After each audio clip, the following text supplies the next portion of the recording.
Neat paper at difficult ಇತ್ತಲ್ಲ ಬೈಟ್ ಇನ್ನಿಂದ 6-7 ವರ್ಷನಾಗ ಡಿಫಿಕಲ್ಟ್ ಬಂದಿಲ್ಲ. 2019 ತಗಂತ ಇದೆ full tight question paper tough ಬಂದಿದ್ದತ್ತೆ. ಫಿಸಿಕ್ಸ್ ಫುಲ್ ಹಾರ್ಡ್ ಇತ್ತತ್ತೆ. ಆ ಕ್ವಶನ್ ಪೇಪರ್ ನೋಡಿ ಹುಡುಗರು ಎಕ್ಸಾಮ್ ಮುಗಿಸಿ ಬರೋ ಮುಂದೆ ಅಳ್ಕೋತ ಬರತ್ತಿದ್ರು ಗುರುವರು. ನಾನು ನೋಡಿದೆ ನೀರು ಬಂದ್ಬಿಟ್ಟು ನಂದು ಒಂದು ವರ್ಷ ಪೂರಾ ಕಷ್ಟಪಟ್ಟು ಇರ್ತಾರೆ. ಡ್ರಾಪ್ ತೊಗೊಂಡವ್ರು ಎಷ್ಟೋ ಮಂದಿ ಬರೆದಿದ್ದರು. ಮತ್ತು ಅವ್ರ ಪೇರೆಂಟ್ಸ್ ಮುಂಜಾನೆ 8ಕ್ಕೆ ಬಿಡಕ್ಕೆ ಬಂದಿದ್ರು ಹುಡುಗರು. 8ರಿಂದ 5:30 ಮಟ್ಟ ಇಲ್ಲೇ ನಿಂತಾರ ಪೇರೆಂಟ್ಸ್. ಹುಡುಗರು ಚಂದ ಪೇಪರ್ ಬರೀಲತ್ತೇಳಿ ಜಲ್ದಿ ಬಂದರು. ಇವರು ಒಟ್ಟೆಲ್ಲ ಕೆಲಸ ಗಿಲ್ಸ ಎಲ್ಲ ಬಿಟ್ಟು ಅವ್ರ ಸಂಬಂಧ ನಿಂತಿದ್ರು ಅಟ್ಟತನ ಅವ್ರು. ಆ ಸ್ಟ್ರೈಕರ್ ಪೇಪರ್ ಆದ್ರೆ ಹುಡುಗರು ಅಳ್ಕೋತ ಬರಾರ ನೋಡಿ ಹುಡುಗರು.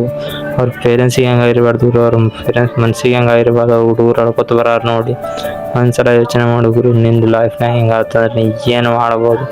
ಸೊಸೈಟಿ ಲೆವೆಲ್ಗೆ ನೀಟ್ ಬರೆದ ವಿದ್ಯಾರ್ಥಿಗಳಿಗೆ ಇಷ್ಟೇನ ಏನೇ ಆಗಲಿ ಮತ್ತೆ ಸಾಂಗ್ ಸಿಗ್ತೈತೆ ಮತ್ತೆ ಬರೀ ಹತ್ರ ಲೈಫ್ ಒಂದ್ಸಲ ಹೋದ್ರೆ ಏನು ವಾಪಸ್ ಬರೋದಿಲ್ಲ. ಅದಕ್ಕೆ ಹೇಳ್ತೀನಿ, ಏನು ಮಾಡ್ಕೊಳಕ್ ಹೋಗ್ರಿ ಲೈಫ್ ಜೊತೆ. ಆಲ್ ದ ಬೆಸ್ಟ್ ಗುರು ನಿಮ್ಮ ಮುಂದಿನ ಫ್ಯೂಚರ್ಗಾಗಿ.